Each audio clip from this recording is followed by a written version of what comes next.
Hi, my name's Jeannie Brown, and I attended today with my husband. He's a nurse practitioner who gives injections. I'm an RN, so I mostly assist. And we have a small practice in Northern California.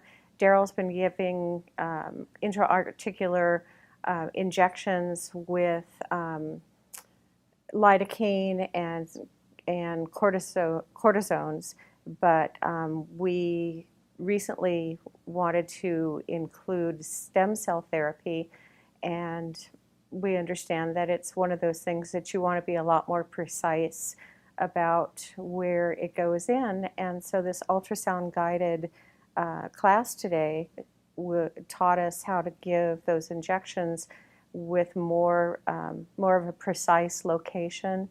And I actually received two of them myself, so my shoulder and my knee, I think will be very happy.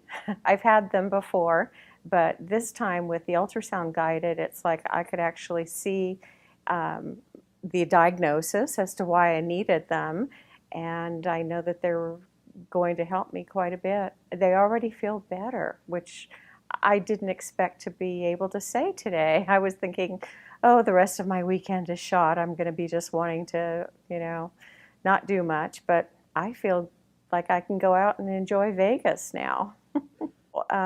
The ultrasound technicians that you have are expertise and experience is so vast that, I mean, they just can really whip through everything so fast, but you can tell they just slow it down and point out every little structure that we need to know. We're going to be able to help so many people.